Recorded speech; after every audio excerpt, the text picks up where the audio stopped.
Geliefdes, weet jy mos 'n uitdrukking, 'n mens leer uit jou foute uit.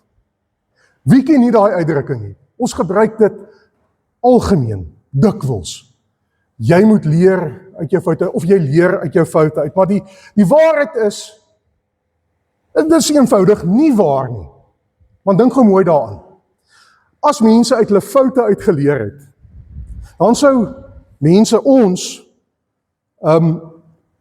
opgehou het om foute te maak. Want tog maak mense oor die algemeen nog baie foute. Of as ons sê jy leer uit jou foute uit, dan moet ons sê, maar kom ons maak dan maar meer foute, sodat ons kan leer daaruit. My kind, gaan uit die huis uit na werk toe, of koshuis toe, of wat ook al, gaan maak soveel foute as moontlik, want jy gaan leer daaruit. Dit sal ons nie baie wys wees nie.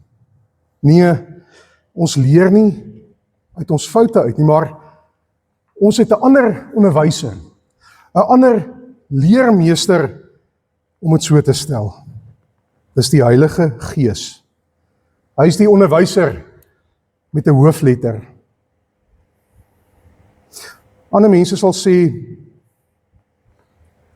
as ons nou praat oor die Heilige Gees, of 'n Christelike lewenswyse, ek het nie eintlik so groot geraak nie. Weet jy, ek kom uiteindelik uit 'n huis uit, waar die Here dalk 'n naam erken is, maar hy nooit werklik gedien is nie. So dis my verskoning. Dis eintlik nie deel van my opvoeding nie. Amper as 'n verskoning, of 'n ekskuus Here, jy weet ek is mos nou nie daai vreeslike Christelike kerkmens nie. Dankie Vader vir ons wat wel in 'n goeie huis groot geword het. Wat 'n voorreg om ouers te hê, of 'n ouma of 'n oupa, wat die Here ken en wat moeite maak met God en sy woord, met 'n opvoeding. Maar dit op sigself is nie 'n verskoning nie. Anderste kon ten minste die helfte van vanoggend se mense wat in die kerk is, self distansieer en diskwalifiseer daarvan om die Here getrou te volg en net sowel na my huis toe gaan.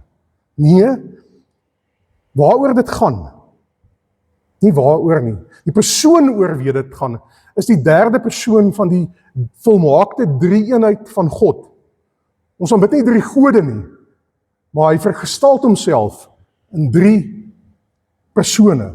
Die Vader, die Seun en die Heilige Gees.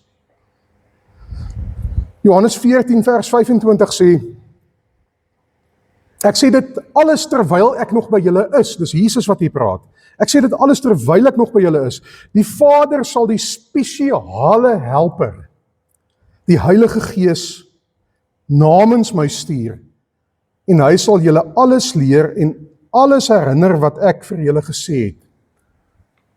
Jy hoor seker, dis 'n bietjie alternatiewe vertaling, die 83 vertaling praat van die voorspraak. Natuurlik is dit die Heilige Gees, vers 16.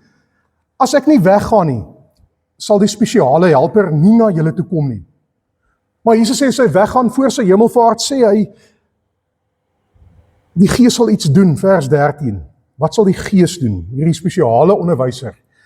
Wanneer die Gees van die waarheid kom, sal hy julle in die volle waarheid lei. Hy besluit nie self wat hy vir julle gaan sê nie, maar hy lei julle volgens wat hy gehoor het. Vers 14. Hy sal dit wat hy van my kry aan julle verkondig, en so vir julle wys hoe groot en belangrik ek is. So wat sê Jesus hierso? Hy sê, ek gaan weg, maar ek stuur vir julle 'n ander leermeester. Dit wat ek vir julle geleer het, sal hy voortsit. Om die waarheid sê, Jesus sê, hy sal nog 'n beter onderwyser wees. Hy is perfek. Dis die Heilige Gees. Hy sal julle onderrig in die waarheid. Nou baie keer as ons oor die Heilige Gees dink, ek weet nie hoekom dit so is, assosieer ons nie regtig die Heilige Gees met iets soos onderrig nie. Ons sal nie werklik die Heilige Gees as 'n onderwyser bestempel nie, want ons skryf soveel ander gawes van die Gees toe, en baie van die goed fokus hoofsaaklik En dit is my so 'n hartseer jammerte op hierdie geweldige bo-natuurlike gawes wat eintlik so half buite ons bereik voel, en wat sommige mense vir ons wil leer, dis net vir sommiges gegee. Die Heilige Gees is uitgestort op almal, ons gaan nou weer daarby terugkom. Hy is die onderwyser, hy onderrig. Kyk 'n bietjie. In Handelinge, wat is die eerste ding wat gebeur as die Heilige Gees in die Jerusalem gemeente uitgestort is? Die eerste ding. Hulle begin leer. Hulle honger skielik na meer kennis. En is skokkend, geliefdes, absoluut skokkend, hoe min mense werklik kennis het van die Here. 'n Opname so tydjie terug, ek lees daarvan, die rapportryers het 'n opname gedoen onder skooliere, hoërskool en laerskool, oor basiese Bybelkennis, Afrikaans sprekende skole, nie ander skole nie, dat minder as 40% van die kinders basiese Bybelkennis het. Wat het gebeur? Dit wys ons vir ons, daar is iets drasties fout in ons samelewing, en dalk in die kerk ook. Ons moet maar vinger na onsself ook toe wys. Ek wil daarom glo, ons probeer in die gemeente vir jong mense leer van die Here en van sy wil. Minder as 40%. En nou kom die Gees en sê, hy wil vir ons leer. Hy wil vir ons die diep geheim van God openbaar. En wat sê Efesiërs 6? Hoe doen hy dit? Hoe gee hy onderrig? Die swaard. Geliefdes, wat is ons swaard? Ek weet nie of u swaard vanoggend saamgebring het nie, maar hier sê op die kansel, die woord van God. Dit is hoe die Heilige Gees ons leer. Niks wat die Heilige Gees ooit vir ons leer, sal ooit in stryd wees met die woord nie. So, as 'n klomp gelowiges by mekaar kom om te besluit oor 'n sekere saak, argumentsonthaalwe, of dit nou die wil van God is of nie. Ek dink daar's party saakies waaroor ons kan verskil natuurlik. Maar as die saak waaroor dit gaan direk indruis teen die woord van God, dan kom dit nie van die Heilige Gees nie, inteendeel, dan kom dit van 'n ander oord af, wat in stryd is met God en sy woord. Die Heilige Gees maak ons sensitief om te hoor wat God se wil vir ons is. Hy gee vir ons 'n nuwe geheue. Nou, party mense kan sê, ek sukkel bietjie met my geheue, ek vergeet vinnig. Ek is nie so 'n vreeslike Bybelfoendie nie. Ek sukkel 'n bietjie. Nou, hoekom het ons die Gees gekry? Ek wil amper sê, dis nie waar nie. Dit kan nie wees nie, want u het ook die Gees gekry, soos enige gelowige. En hy help vir ons om te onthou, alles te onthou wat Jesus gesê het. Paulus skryf verder in Efesiërs hoofstuk 6. En hy praat juis oor die wapen in ons hande, die woord, die swaard. Die eerste Christene het dit geweet, hulle het dit geken, hulle het nog nie die volledige Bybel gehad soos ons het hier voor ons vandag het nie. Maar hulle het God se wil geken. Dis die wapen van die Gees. Kennis gee hy vir ons. Die psalmskrywer jubel in Psalm 119 oor God se woord. Hy sê dis soeter as heuning. Hy sê dis 'n lamp op sy voete. Hy kan sien waar hy gaan, dit wys vir hom die pad. Dit verlig my pad sodat ek kan lewe, sodat ek kan koelshou in die donker. Dink gou 'n bietjie daaraan. Hoeveel boeke het u op die rak by die huis? Seker baie. Ons kry lesers, mense wat lief is vir lees, maar die Bybel is die enigste boek waarvan die skrywer, die outeur, altyd by jou is. En is die uitleg van die Bybel dan nou net bestem vir dominees en teoloë? Glad nie. Elke kind van die Here. En die Heilige Gees leer mens die kennis van God, van die woord. Maar daar is nou ietsie wat bykom natuurlik en ons sien klaar hier so die slag gehad. As ek die Heilige Gees se stem wil hoor, dan moet ek tyd saam met die woord spandeer. Dan moet ek nie af en toe 'n Sondagdiens bywoon nie.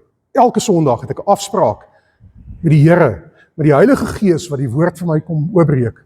In my stilte tyd, ja, ek kan 'n Bybelstudieboekie gebruik of wat ook al. Maar ek het ook amper eers op universiteit gehoor, mense moet eintlik, jy kan nie so 'n stukkie Bybelstudie doen. Jy vat 'n boek, 'n Bybelboek, en jy lees vir hom deur, van die begin tot die einde. Dis hoe jy die Bybel lees. En dan praat die Gees met jou. En dit breek my hart, dat mense na jare, 30, 40 jaar, nog niks van die Bybel weet nie. Ja, jy weet, ek weet nou nie so baie van die Bybel nie. Hoe kan dit wees? Hoe kan ek myself 'n kind van die Here noem, maar ek weet nie soveel van die Bybel nie?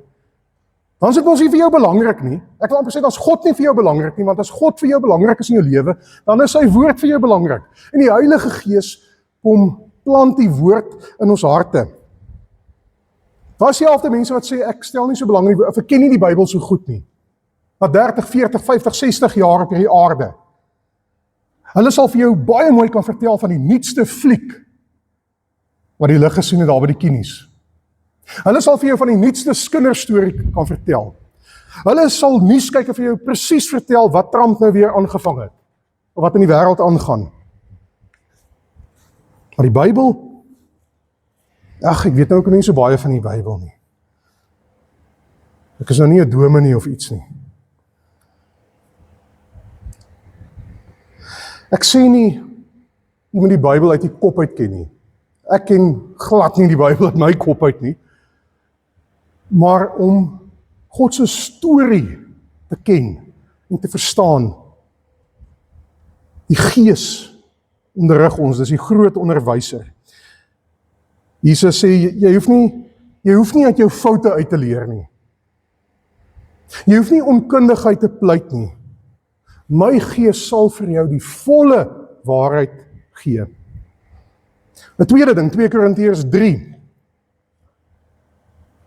Ons het reeds gesê, maar dit is so mooi, hy skryf die woord in ons harte. Paulus sê in 2 Korintiërs 3 vers 3, julle is 'n oop en bloot brief van Jesus Christus wat deur onsself geskryf is en afgelewer is, toe ons julle gedien het met die evangelie. Hierdie brief is nie met ink geskryf nie, maar met die Gees van die lewende God. Hierdie brief is nie op kliptafels geskryf nie, soos die wet van Moses nie, maar op julle eie harte. God, die Heilige Gees, wat die woord op ons harte kom skryf, dan raak dit meer as kopkennis. Dan is dit nie 'n akademiese oefening om die Bybel te lees nie, en meer te leer nie. Dan raak dit lewend. Dan raak dit God se woord. Meer as net 'n boek.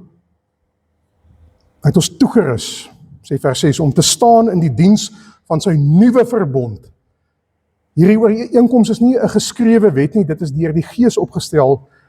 Die wet se letters bring dood, maar die Gees bring lewe. Johannes 14 vers 26. Jou gebed is verhoor, ek het die Gees gegee. Hy sal julle in die volle waarheid lei. Nou as Jesus dit gesê het, wie is ons om dit te betwyfel? Nou hoe gaan dit gebeur?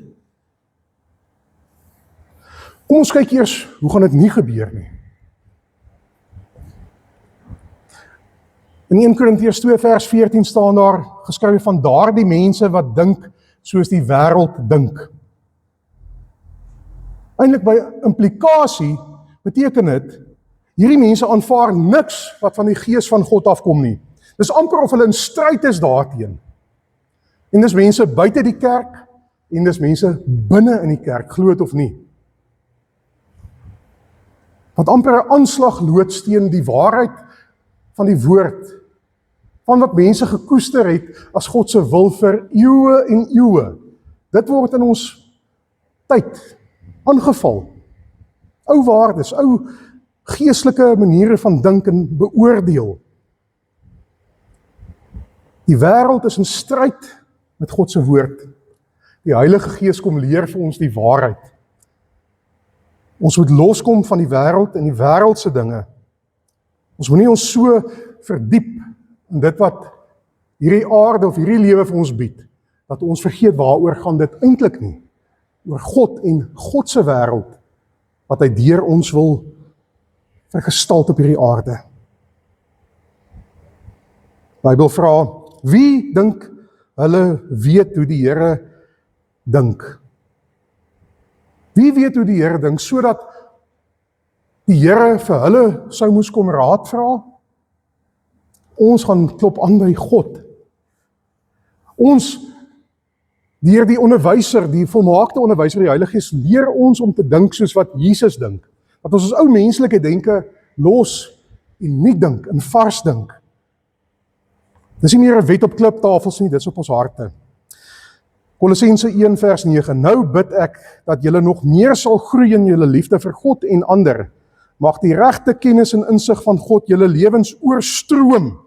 Dan sal julle weet wat maak regtig vir hom saak en hoe om reg te leef. Dan sal julle opreg en sonder enige foute wees op die dag wat Christus terugkeer. Dan sal julle soos 'n boom wees, wat daardie dag oorlaai is met vrugte van gehoorsaamheid.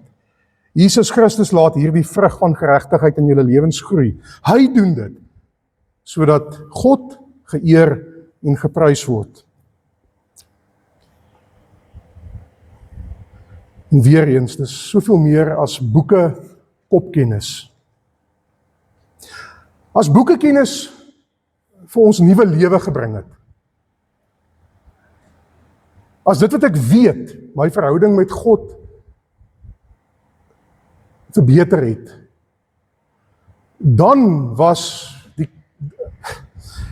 stap by 'n kerkraadsvergadering in. Hoeveel leers en papiere en goed lê daar nie? Maar dit bring nie nuwe lewe nie. Jy kan by 'n dominee se kantoor instap en daar's waarskynlik boeke op boeke op boeke op boeke. Die boeke op sigself, die kennis bring nie nuwe lewe nie. Dis die Gees wat dit vir ons lewend maak. Dat ons soos Jesus kan word. Hy maak ons meer soos Jesus. En as ons lewens nie meer soos Jesus lyk nie, dan beteken dit nie die fout lê by God nie. Dan beteken dit nie die fout lê by die Heilige Gees wat nie sy werk in my lewe doen nie. Ons het die Gees ontvang. Dis 'n waarborg. As dit ek wat die Gees stuit in sy werk in my eie lewe, ek wat nie oorgee nie. Nie vir die onderwyser van my lewe luister nie. Galasiërs 5 vers 5 16. Ek sê nou vir julle, loop net agter die Gees aan, volg slegs sy leiding, dan sal julle nooit gevangenes wees van begeertes van julle sondige lewe nie, wat agter julle sondige begeertes aanloop nie. Dit wat julle sondige begeertes wil hê, bots met wat die Gees wil hê. Hoor jy? Dit wat ek wil hê, bots met wat die Gees wil hê. En die Gees en die sondige begeertes is mekaar se vyande. Dit beteken dat julle nie kan doen wat julle graag wil nie. Julle vryheid laat julle nie toe om te leef soos julle wil nie. Jy's vry, maar nie vry om te doen wat jy wil nie. Die Gees se vryheid is vryheid in die Here, nie vryheid om sonde te doen en vir sonde nie. Wanneer julle deur die Gees gelei word, speel die wet nie meer baas oor julle lewens nie. Ek sluit af. 'n lewe wat nie aan die Gees uitgelewer is nie. Die Bybel sê vir ons baie mooi. Seksuele verhoudings buite die huwelik, immoraliteit, 'n losbandige lewenstyl met siek begeertes, waar my eie behoeftes, my eie begeertes die voorhand het, afgodery, betrokkenheid by towerpraktyke, bygeloof, vyandskap, twisgesprekke, nuttelose twisgesprekke, jaloesie, woede-uitbarsting, sê die Bybel, selfsug, stryery, alkoholmisbruik, rowwe partytjies waar walglike goed plaasvind, en al hierdie dinge. Jy kan ons nou sien, hierso het hierdie mense die verkeerde onderwyser. Ek het nie so groot geraak nie, ag ek ken die Bybel nie so goed nie, nonsens. Die Gees leer ons, jy moet net jou hart oopstel. Dink 'n bietjie aan, ag nou nie aan almal van ons geval nie, maar dink 'n bietjie aan jou oupa, of jou ouma. 10 teen 1 is dit 'n mens, baie keer, dalk was dit 'n polisieman gewees, polisieman, of iemand wat in 'n myn ergens gewerk het. Of 'n boer op 'n klein lappie grond en goed. Daai mense het nie aldag sit in Bybelstudies doen en so nie, maar hulle het God geken. Hulle het hom nie net daaroor hom gepraat nie, hulle het hom dit geleef. Vandag praat ons baie oor God, maar die uitleef is maar min. Die vrug van die Gees daarin teen, Galasiërs 5, liefde. Liefde vir God en vir ander mense. Dis hoe ek weet. Blydskap in die Here, vrede met God, geduldigheid met ander mense se foute, goedhartigheid, vrygewigheid, 'n vaste vertroue in die Here, innerlike selfbeheersing, 'n innerlike weerlose sagtheid, dat ek nie volmaak is nie, ek het ook my foute. 'n lewe wat sê ek omkruisig my ou sondige lewe. Ek verklaar die ou mens dood aan die kruis. Want Jesus leef nou in my, die Heilige Gees. Nie meer vlees nie, Gees. En liewe gemeente, waar elkeen van ons nou sal uitbeweeg, teruggaan na ons huise toe, teruggaan na ons werke toe. Mag die Heilige Gees vir ons intens bewus maak van wat God se wil is. En mag ons dit gaan leef en op die manier 'n verskil maak. Dat die koninkryk ook deur ons kan kom. Dat mense Jesus in ons kan raak sien en aan God die eer kan gee. Tot die dag dat hy weer kom. Prys God vir die voorspraak. Die volmaakte nuwe onderwyser wat hier binne ons kom leef, wat ons nuut maak, die Heilige Gees. Kom ons bid saam. Liewe Here, ook ons begeer om die stem van die groot onderwyser, die Heilige Gees te hoor. Ons wil nie die Heilige Gees ontvang, Here, want ons het dit reeds ontvang. Die dag toe ons bely het ek glo in Jesus, in sy verlossing, was die dag wat die Heilige Gees se werking in ons lewens in volheid begin het. Dit kos net van ons om nou oor te gee. Here, ons is die bruid, U is die bruidegom. Ons wil reg wees as hy kom. Berei ons harte, ons denke en ons dade voor op daardie blye dag. In Jesus se naam bid ons dit. Amen.